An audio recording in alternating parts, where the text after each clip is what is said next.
enjeux politiques au Bénin, touchant bien évidemment la loi électorale 2019-43 du 15 novembre 2019 portant code électoral au Bénin.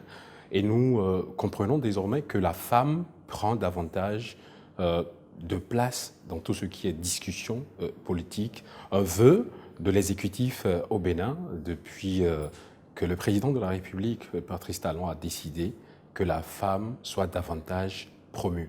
Et à cet effet, nous en discutons au cours de cette émission spéciale avec la présence sur ce plateau d'une figure de proue de l'arène, je vais dire, politique, mais ici, elle est beaucoup plus dans la représentation du peuple parce qu'elle a été envoyée en réalité au conseil électoral de la Sénat par le président de la République compte tenu de sa casquette. Bonjour, Madame Laurentine Adossou Davor. On ne vous présente plus. Bonjour, monsieur le journaliste. Est-ce qu'on peut vous connaître davantage? Oui, je suis Laurentine Adossou Davor, conseiller pédagogique à la retraite. Entre-temps, chargée de mission du président de la République dans les unités présidentielles de suivi. Tout récemment, deuxième adjointe au maire d'Abomey. J'étais tout le temps avec les femmes, pour qui me connaissent. Et aujourd'hui, comme vous le voyez, pour ne pas trop me présenter, je suis à la Sénat en tant que conseiller électoral. Très bien. On vous sait des qualifications de socio-anthropologue. Et donc, parlant de votre appartenance au peuple, il n'y a aucune discussion, aucune réserve à émettre là-dessus. Mais aujourd'hui, quand on voit la nouvelle dynamique, est-ce que vous pourriez nous dire ce qu'on pourrait comprendre par la représentativité de la population par les femmes? Quand nous parlons de la représentativité de la femme exclusivement, cela va mal sonner au nez des Béninois parce que quand il y a une représentativité qui ne reflète pas le peuple, cela n'a plus de sens. Et donc, que ce soit homme ou femme, nous devons avoir les deux au Parlement. Et ce Parlement est représenté par cette population qui se fait voir dans l'arène politique et par la présence de la femme et par la présence de l'homme. Ça veut dire quoi? Ça veut dire qu'à un moment donné, nous avons constaté vraiment que notre Parlement était pratiquement sans femmes. Et quand nous nous référons à beaucoup de séminaires, beaucoup de colloques qui se font à l'extérieur, on se voit que nous sommes très en arrière. Et c'est en cela que je vois que le code électoral, le code réformé, si je parle en ces termes, a commencé par vraiment insister sur la présence des femmes à l'Assemblée. Et pour que notre Assemblée soit vraiment représentative, ce nombre qui est à 52%, cette partie de notre pays que nous voyons par les femmes, qui fait 52%, si nous ne voyons pas ce côté au Parlement, c'est comme si rien n'est fait. Rien n'est fait et le peuple n'est pas effectivement représenté si nous n'avons pas les femmes au Parlement. Vous voyez que depuis 90, 91 à 2019, nous n'avons jamais eu effectivement de femmes, si ce n'est pas 5, 6 ou 7. Jamais 8. Jamais 8. Alors que nous faisons 52% de la population, plus de la moitié de la population béninoise, d'où la représentativité de la femme aujourd'hui est à saluer et à louer. Alors jusque-là, c'est vrai que la dynamique de l'exécutif est déjà très avancée pour que l'on en vienne effectivement à ce que la femme soit très représentée au Parlement. Vous parliez tout à l'heure de 52% de femmes, donc un pourcentage supérieur à celui des hommes, qui sont donc qui est donc de 48%. Alors, si on se réfère à l'avènement de la démocratie jusqu'à aujourd'hui où nous sommes dans le nouveau départ, la rupture avec tout ce qu'on a comme réforme, Est-ce qu'on peut faire un peu le point au Parlement? Vous disiez tout à l'heure qu'on n'a jamais eu, par exemple, 8 femmes. Mais pourquoi? Oui, au fait, nous n'avons jamais eu 8 femmes. Il faut le comprendre aussi, hein, nous n'allons pas toujours jeter la pierre aux différents gouvernements parce que avant de se dire que je suis femme politique, il faut quand même des aptitudes. Vous allez voir que au niveau des femmes, nous avons un problème d'éducation, un problème de formation, un problème, excusez-moi, de niveau qui est en train d'être corrigé aujourd'hui. Et nous n'avons pas réellement instauré un mécanisme qui doit favoriser la présence de ces femmes dans les organes, les instances plutôt de prise de décision. Quand vous allez dans nos villages, vous allez voir que les femmes sont vraiment aptes, elles sont disponibles, elles sont très actives en politique, mais dès que le choix doit se faire, dès que nous avons les déclarations de candidature, elles ne sont pas présentes parce que les hommes sont plus positionnés compte tenu de leur niveau d'études, s'il faut le dire terre à terre. Mais avec les réformes au niveau de l'éducation, nous avons commencé par voir qu'aujourd'hui, les femmes commencent par prendre l'éducation, avec tout ce que le gouvernement a mis en place, a commencé par prendre. Et il faut vraiment que ce mécanisme continue. Sinon, vous venez à la Sénat, nous sommes 5 par exemple, je suis la seule femme. Il pouvait y avoir 2, il pouvait y avoir 3, mais dans la désignation, on se dit, mais qui peut tenir, qui peut faire la chose, qui peut vraiment, à un moment donné, se faire valoir. Donc, nous avons tout ce problème qui se pose à la femme. Les parlementaires, d'abord, je les remercie, les parlementaires qui ont vu qu'au-delà de tout ce qu'on fait à l'Assemblée, il faut qu'il y ait la présence des femmes. Et c'est à cela qu'on s'active aujourd'hui, puisque nous aurons très prochainement 109 députés. Et si, sur les 109, nous avons 24 sièges exclusivement réservés aux femmes, c'est un grand pas et c'est à saluer. Parce que de 7, 8 femmes, nous aurons tout au moins 24 et plus. Parce que je sais qu'il y aura des partis politiques, sinon qu'il y a des partis politiques qui ont mis des femmes en de très bonnes positions. Nous sommes en train d'emboîter les pas à ces pays comme le Sénégal, le Rwanda, le Togo, et peut-être qu'en 2023, au soir du 8 janvier, on pourrait même se voir à 50 femmes au Parlement, pourquoi pas. Je le souhaite vivement, je le souhaite, et je leur donne tout mon soutien. Et là, c'est aux femmes de travailler. Justement, les femmes doivent travailler, comme vous venez de citer dans les quelques statistiques.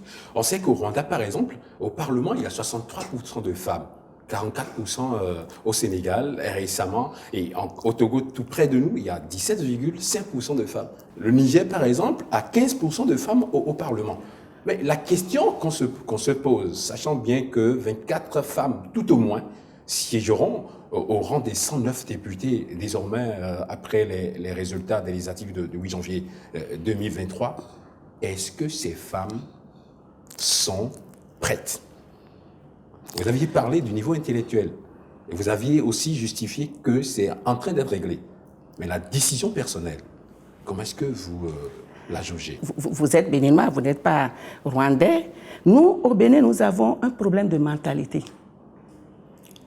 Nous avons un problème de mentalité et qu'il faille vraiment corriger parce que pour nous, dans tout le monde entier, c'est comme si ce n'est qu'au Bénin que la femme est faite pour rester à la maison. C'est la femme, c'est la poule, l'homme c'est le coq. Et il faut comprendre que c'est seulement à partir de 2016 que cette mentalité a commencé par régresser parce qu'on se dit que c'est nous aujourd'hui. Et les parents, les hommes ont commencé par voir que mais nos filles, demain, seront aussi des femmes. Donc, ils ont commencé par nous soutenir quelque peu. Vous savez, on n'a jamais pensé qu'on pourrait avoir une vice-présidente au Bénin. Mais aujourd'hui, on a une vice-présidente, mais qu'on voit sur tous les fronts et qu'il y a du mérite. Et puis, c'est un exemple aujourd'hui pour nous. Des femmes hier qui disaient « j'aime pas la politique ». Moi, aujourd'hui, tout le monde se lance dans la politique. Et quand vous me demandez si elle peut tenir, toutes les femmes aujourd'hui sont politiques. Même celles qui n'ont jamais parlé politique est politique. Toutes les femmes, parce qu'elles voient venir la chose. Elles voient leurs sœurs qui évoluent. Et la politique, ce n'est pas un métier, mais il faut la faire parce que ça parle du pays, ça parle du développement dans la politique. Il y a tout. Le pays se développe aussi par la politique. Donc, il faut nécessairement faire la politique. D'ailleurs, moi, je peux dire même que c'est un devoir. Celui qui reste en arrêt pour dire « je ne suis pas politique », là, il ne veut pas le développement de son pays. Le pays se développe par la politique. Tout se négocie par la politique.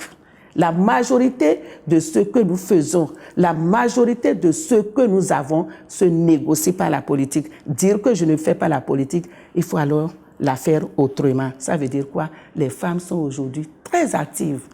Et je les vois, c'est vrai que je ne suis pas dans le milieu politique, je ne suis pas sur les lieux de réunion, je ne suis pas sur les lieux de meeting, mais je suis au moins à la télé, je vois que les femmes, elles sont là, elles sont très présentes et ça me réconforte.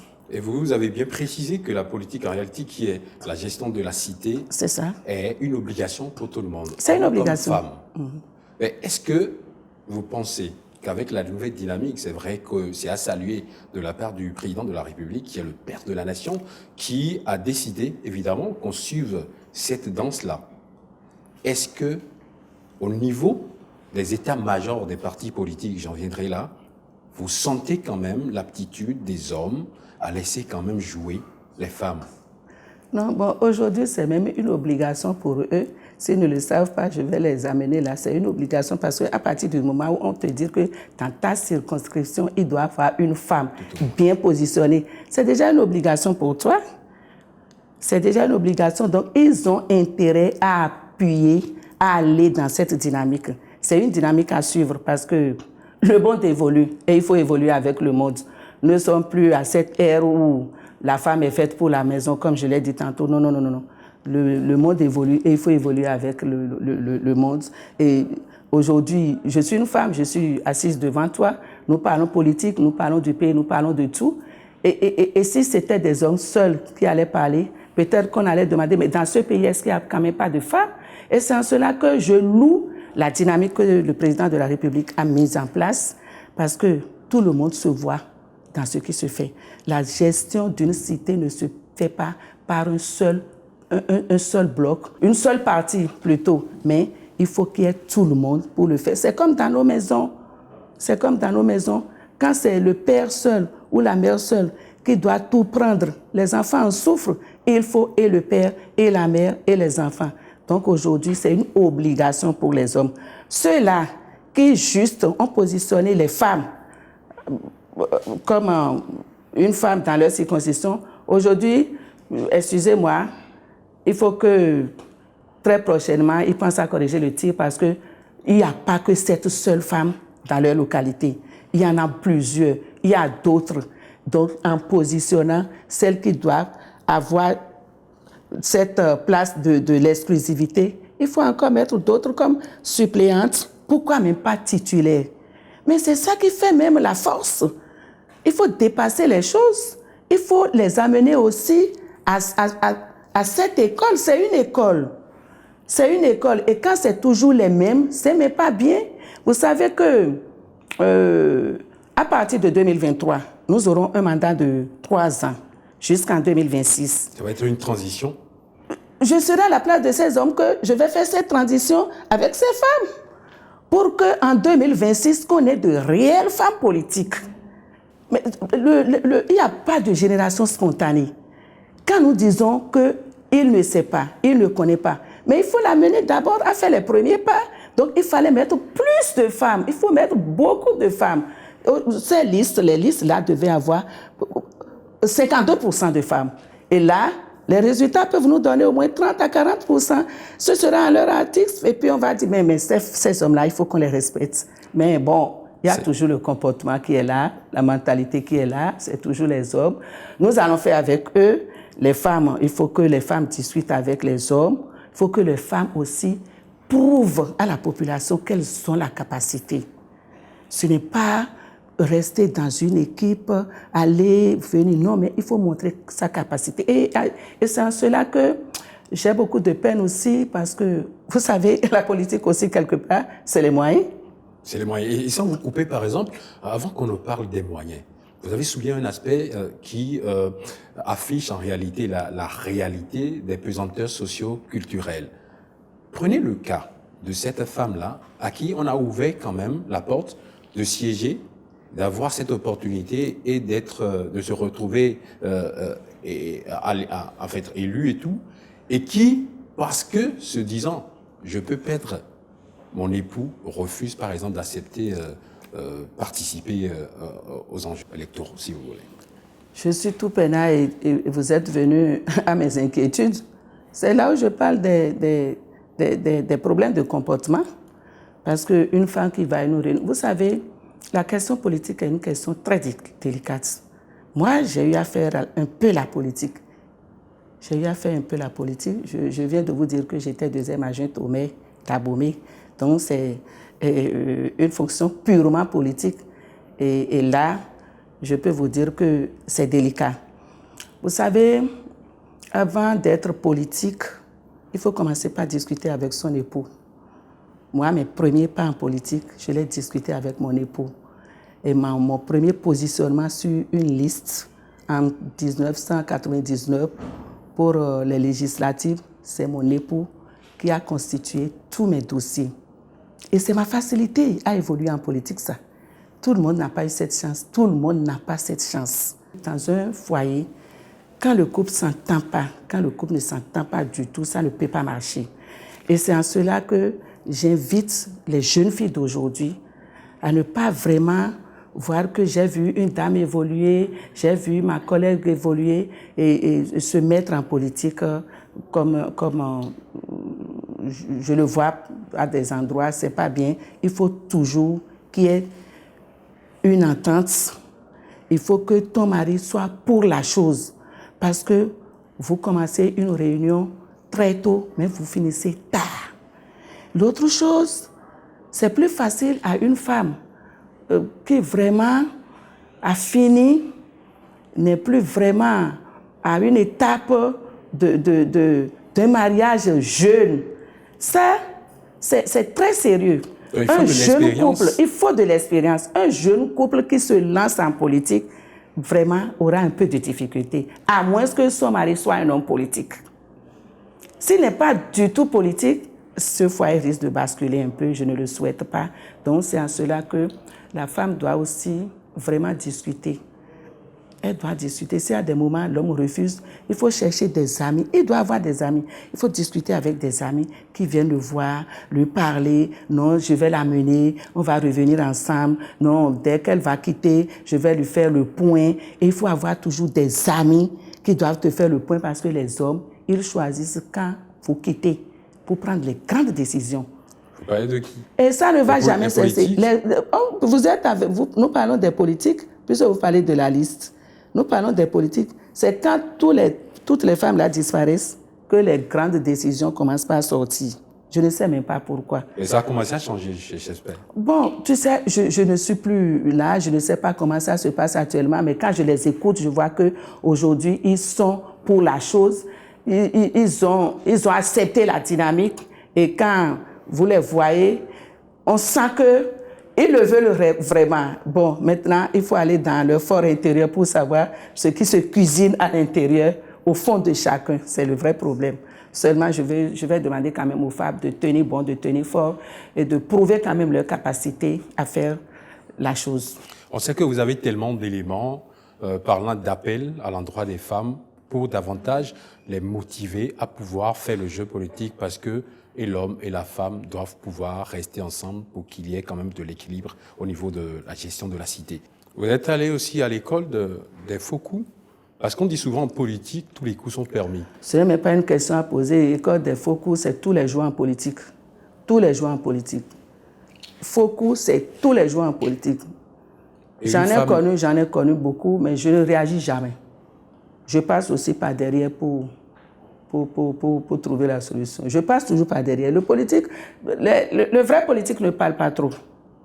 Le vrai politique ne montre pas aussi qu'on est en train de lui faire de faux coups. Non, non, il faut réagir dans le silence. Et je le fais dans le silence. Je surprends toujours. Quelle est votre Le peu école? de temps que j'ai fait en politique, j'ai toujours surpris. Où est-ce que vous avez eu ces manies? De mon père. De mon père qui m'a dit qu'on ne dit pas tout. Et ma mère est une pure féticheuse. Donc, on ne parle pas, on observe. Et je suis d'Abomey 100% avec le sang ouidanais. Donc, on ne parle pas, on ne parle pas. On admire très bien votre courage pour ceux qui vous connaissent, ceux qui vous connaissaient bien avant votre destination au conseil électoral. Pour les femmes que vous êtes en train de... Je vais dire ça sous cette forme, motivée par exemple, à faire le même jeu que vous. Qu'est-ce que vous pourriez leur dire davantage? Il faut qu'elle soit d'abord courageuse avant que je ne puisse leur parler, parce que le courage dans un milieu politique, vous avez tous les noms. Des fois, on peut vous dire même que vous êtes une mal éduquée, une mal polie, parce que vous osez. Quand vous osez, quand la femme ose, elle a tous les noms. On ne la voit jamais comme une femme éduquée. Pourtant, moi, je suis une femme très bien éduquée. Très bien éduquée. J'ai du respect pour les autres. J'ai du respect pour tout le monde. Mais je n'accepte pas tout aussi. Il ne faut pas tout accepter aussi. Il ne faut pas tout accepter. Quand vous êtes à une réunion, il faut pouvoir donner votre... Il faut pouvoir réagir, votre point de vue. Mais on ne doit pas être là pour être là. Et c'est ça le défaut chez mes sœurs femmes. On ne doit pas être à quelque part pour être là. Il faut savoir réagir. Moi, je ne vais jamais accepter jouer un second rôle dans une société. Les premiers rôles, si c'est à donner à quelqu'un, mais essayez moi aussi. J'aime beaucoup m'essayer. Et autant j'aime réussir, autant j'aime l'échec parce que l'échec aussi forme. C'est une école. Et il faut être très patient en politique. Il faut être très patient en politique. C'est le défaut des jeunes aujourd'hui, ça je vais le dire clairement. Ils sont trop pressés. Quand vous êtes pressé, on vous le donne rapidement et vous échouez. Et plus jamais, vous n'aurez. Il faut être très patient en politique parce qu'en politique, on vous suit. Vous êtes trop suivis, surtout par les grandes personnes. On vous suit. Mais aujourd'hui, c'est le contraire. Et là, je viens à une invite. Il faut être patient, surtout les jeunes.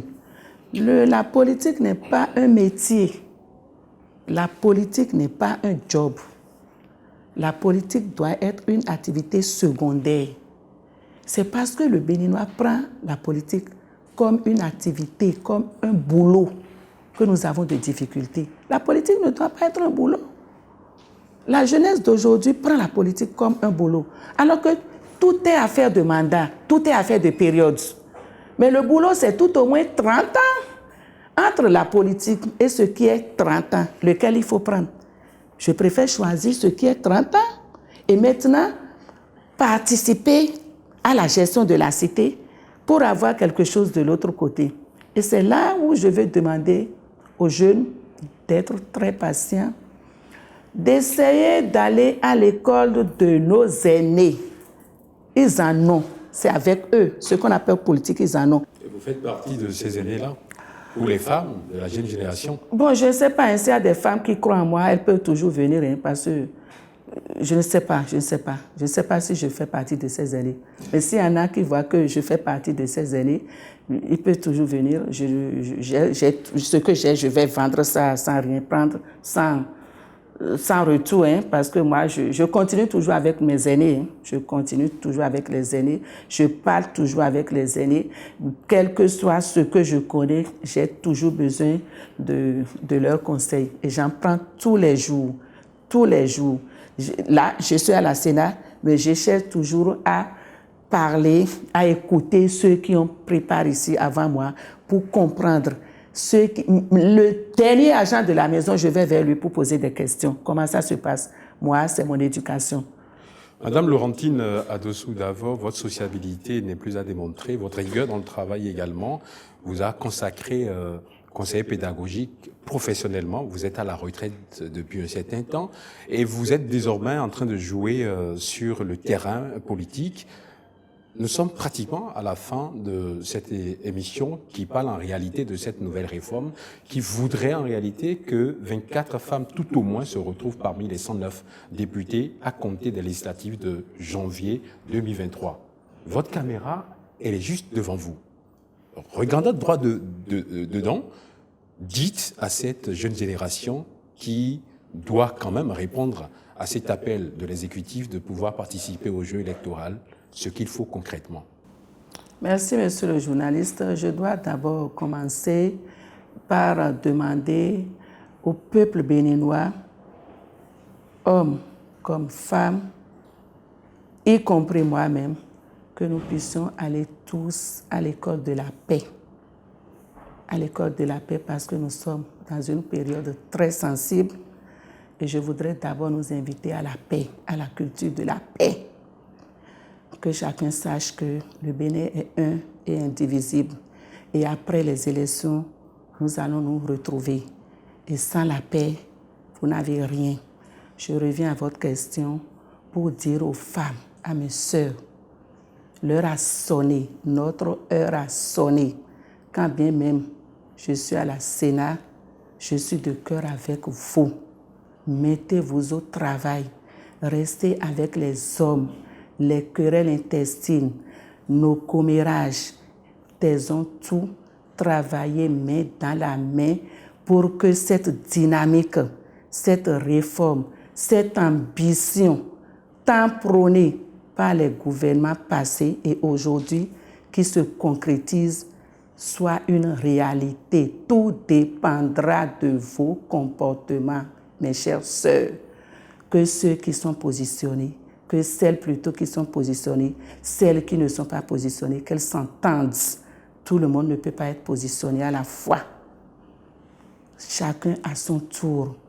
Ce n'est pas la fin du monde. Taisons nos querelles et allons de l'avant. Ce sera quand même une fierté. Et pour une première fois, nous aurons tout au moins 40 à 45 femmes au Bénin. Je prie pour toutes les femmes, je prie pour le Bénin. Les femmes, allez-y, foncez, travaillez et que au soir du 8 janvier, nous puissions applaudir pour dire ouf, pour une première fois au Bénin, nous avons plus de 30 à 24 femmes au Parlement. C'est notre souhait. Mettons-nous au travail. Merci, monsieur le journaliste, et à très bientôt. On retiendra désormais que c'est la première femme à siéger au Conseil électoral depuis les réformes de la loi 2019-43 du 15 novembre 2019 portant code électoral. Elle nous a livré son cœur, je dirais, pour dire la sincérité de ce que constitue le jeu électoral, le jeu politique, appelant donc la jeune génération et tout le peuple d'ailleurs à de la sérénité, surtout à des actions pacifiques pour que les élections, les législatives de 2023, le 8 janvier précisément, se déroulent très bien. Merci à toutes et à tous d'avoir été là. Merci Madame Laurentine Adossou Davon. Vous avez été conseiller pédagogique, vous êtes socio-anthropologue et désormais vous avez été envoyé, comme je le disais, au Conseil électoral par le président de la République. Merci d'avoir été là. Merci, monsieur le journaliste.